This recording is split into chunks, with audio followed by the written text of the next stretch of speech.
The date was Gemini the 5th, an ordinary workday. At 0900 hours, I answered a call for a missing persons report.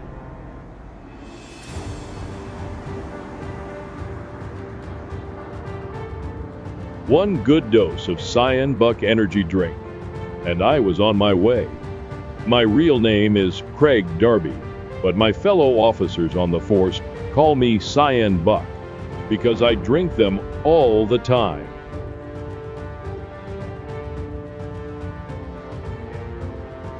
I was even hopeful I could get this shift wrapped up in time to watch the 8 o'clock news that night.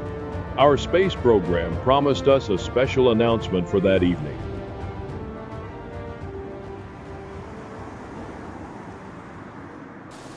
My first stop took me to the missing fellow's home, located in a suburb 40 kilometers south of Boston, capital of New Ireland. The last time I spoke to him was 6 days ago. I was disappointed in him for choosing to go to trade school instead of college, and for choosing sports over the arts. I lost my temper when I shouted at him that we will not tolerate any Neanderthal muscleheads in our brilliant family. Right after that, he stormed out of the house and said he was going to the soccer field to blow off some steam. We haven't heard a word from him since. We fear the worst. Please, officer, find our son and bring him back. If anything happens to him, I'll never forgive myself.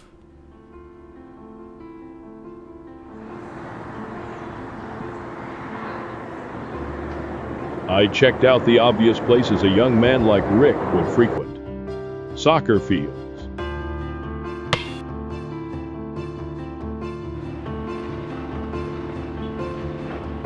construction sites,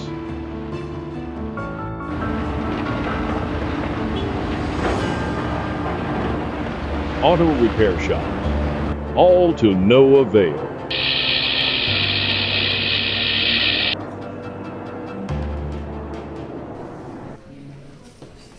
I even checked out the McDonald's restaurant where Rick recently worked, but they hadn't seen him either.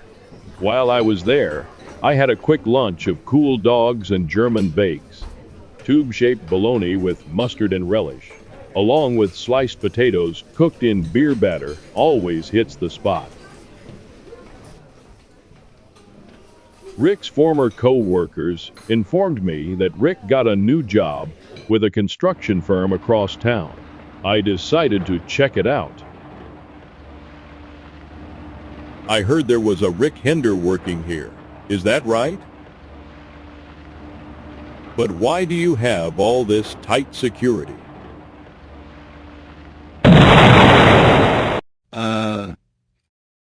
That's why. It seems Rick's new employers were experimenting with some newly invented robot laborers.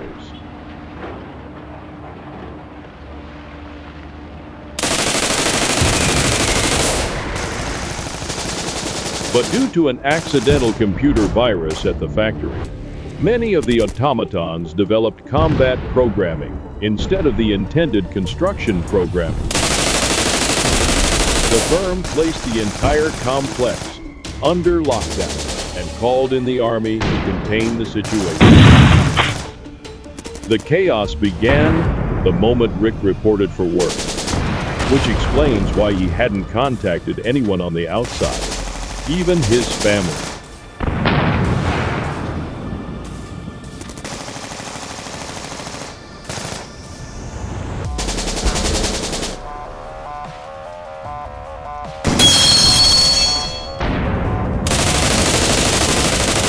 Just when all seemed hopeless, I spotted a mysterious figure emerge from a protective bunker and board a spare tank. But why was he taking so long to move it? I had to find out. Good afternoon, son. Hope you don't mind me sitting in. I noticed you were having trouble. I can't get this tank moving. Must be a short circuit somewhere. Electronics was one of my major strengths at the academy. Here, I can fix this wiring issue. Thanks, officer. Time to get rolling.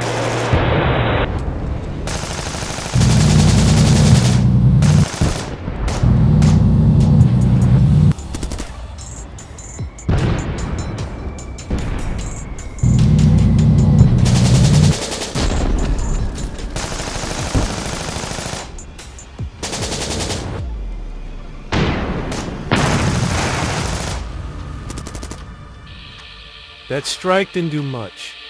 I'll program this next one to send an electromagnetic disruption.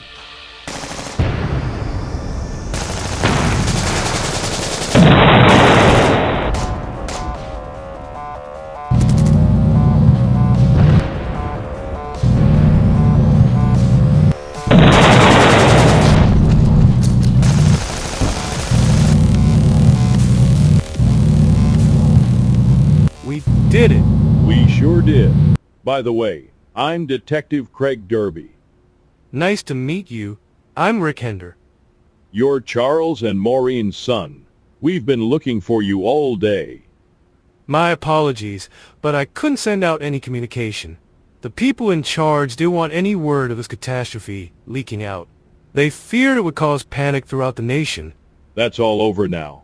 Your folks will be relieved to see you. Cool, but they're probably on their way to church by now. They attend services at the Bridgefire congregation of Horus Yahshua at about this time. This gives me an idea. Listen. I believe in God, who is neither man nor woman, but who is the force that governs the universe. I believe in Horus Yahshua, his only son, who shall return one day to guide the living and the dead. I believe in the communion of saints, the forgiveness of sins, the gradual improvement of the human race, and life everlasting. Amen.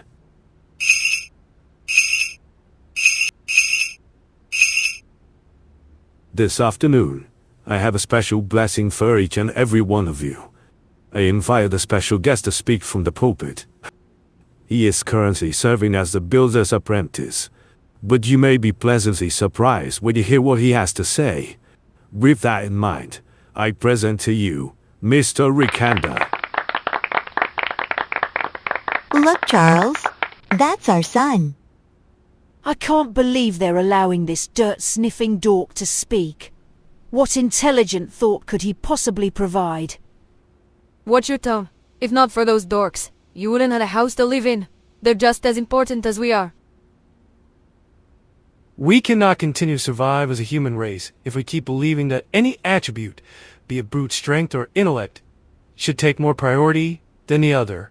If we do away with physical prowess, we would be defeated in battle and taken over by tyrants. But if we do away with the intellect entirely, then we will become the tyrants ourselves. And if you're asking which one would be worse, you're missing the point altogether. Well, I'll be humbled. He truly is our son, after all. So let's learn from one another, especially those who think and live differently from ourselves, and make our God proud.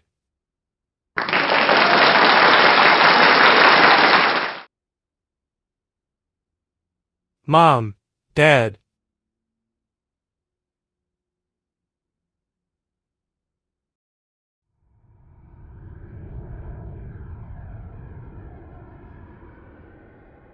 All's well that ends well. What a beautiful night, with all 3 moons out. Now to catch up on the news and find out what the surprise is.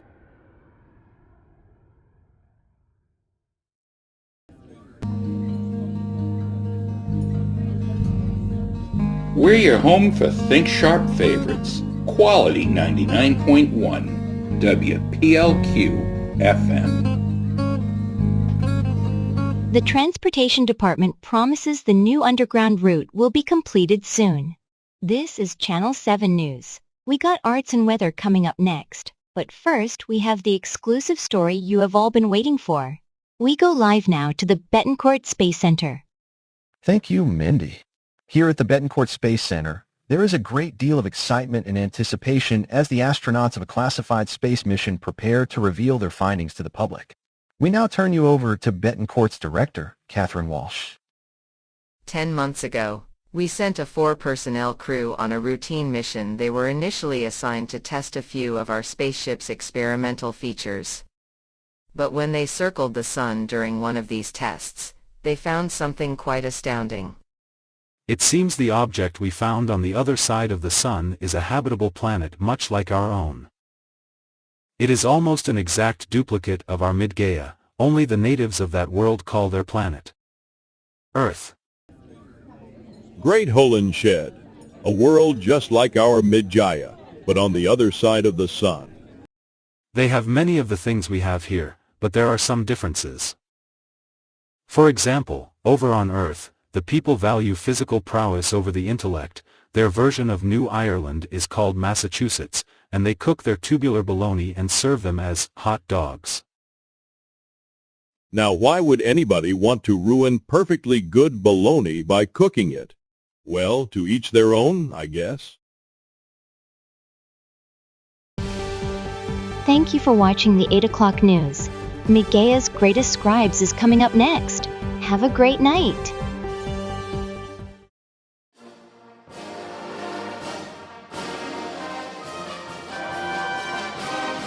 Welcome to everyone's favorite television show, Midgaia's Greatest Scribes.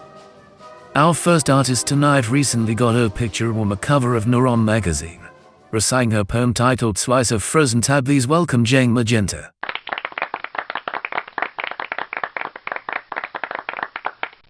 Flash freeze a slice of time, and swim in a suspended globe of droplet water.